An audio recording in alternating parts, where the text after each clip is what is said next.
নমস্কার বন্ধুরা, শুভ সন্ধ্যা। আপনারা জানেন যে আগামীকাল হোলি উৎসব, বসন্ত উৎসব। তার আগের দিনে যে দেখুন, খড়, কলার পাতা, শস্যের কাটা, এই দেখুন খেজুর গাছের ডাল, সব দিয়ে তৈরি হয়েছে বুড়ির ঘর। গ্রাম্য ভাষায় যেটা বুড়ির ঘর, যার আসল নাম আপনারা অনেকেই জানেন, যার পৌরাণিক কাহিনী, যার পৌরাণিক যে কাহিনী রয়েছে, হোলিকা দহন, অর্থাৎ বুড়ির ঘর, যার পৌরাণিক কাহিনী হচ্ছে হোলিকা দহন। হোলিকা রাক্ষসী বলতে গেলে পৌরাণিক কাহিনী ভক্ত প্রহ্লাদ ও হিরণ্যকশিপুর, এবং সেই সঙ্গে তার যে পিতা, জানেন সব কাহিনী, আপনারা সকলেই জানেন হোলিকাসুর, ভক্ত প্রহ্লাদ এবং হিরণ্যকশিপুর, আপনারা সকলেই জানেন যে কী সম্পর্ক ছিল।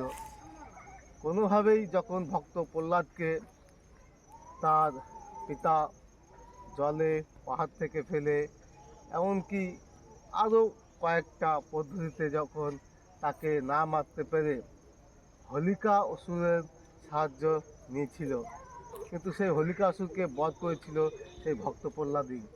আপনারা সব কাহিনী জানেন, পৌরাণিক কাহিনী।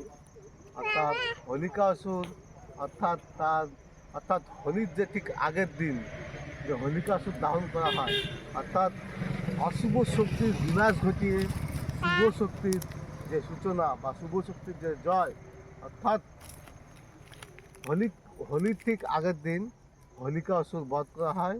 অর্থাৎ অশুভ শক্তির পরাজয় ঘটিয়ে শুভ শক্তির যে বিকাশ বা উত্থান, সেই হচ্ছে বুড়ির ঘর বা হোলিকা অসুর দাহন। আর কিছুক্ষণের মধ্যেই শুরু হবে।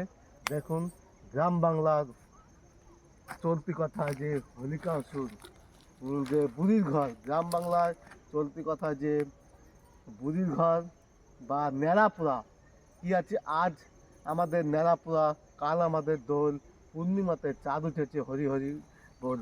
ওই দেখুন পূর্ণিমার চাঁদ, দেখুন পূর্ণিমার চাঁদ।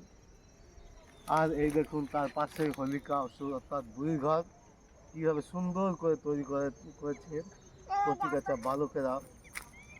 দেখুন, তলায় দেওয়া হয়েছে একটা ট্যাডিকে, সেই ট্যাডির হাতে একটা জলের বোতলও দেওয়া হয়েছে। দেখুন, আর সুন্দর করে সাজানো হয়েছে বুড়ির ঘর।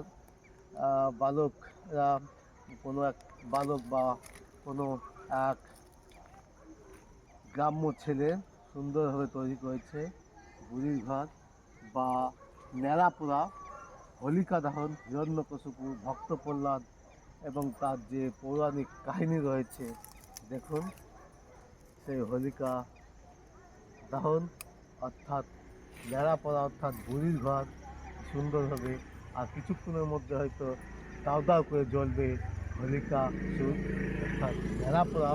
হোলির ঠিক আগের দিন এই ন্যাড়াপোড়া বা হোলিকা দহন উৎসব পালন করা হয়। অশুভ শক্তির পরাজয় ঘটিয়ে শুভ শক্তির জয়। আগামীকাল বসন্ত উৎসব অর্থাৎ হোলি উৎসব, রঙের উৎসব। আপামর ভারতবাসী এই হোলি উৎসবে মেতে উঠবেন, আপনারাও মাতবেন সুন্দরভাবে। আপনাদের জীবন রঙে ভরে উঠুক, সেই সঙ্গে রং লাগুক কৃষ্ণচূড়ায়, গাঁদা ফুলে, পলাশে, সর্বত্রই যেন রঙার ছোঁয়ায় মেতে উঠুক আপামর ভারতবাসী। ও সোহাগে রং লাগে যেন তোর মনের ঠিকানায়। আজই বসন্তে নীল দিগন্তে রং যেন মোর সকল কর্ম লাগে, মর্মে লাগে। তাই সকলকেই হোলির ঠিক আগের দিন হোলিকা দাহন অর্থাৎ ন্যাড়াপোড়া বুড়িঘর পোড়ানো শুভেচ্ছা।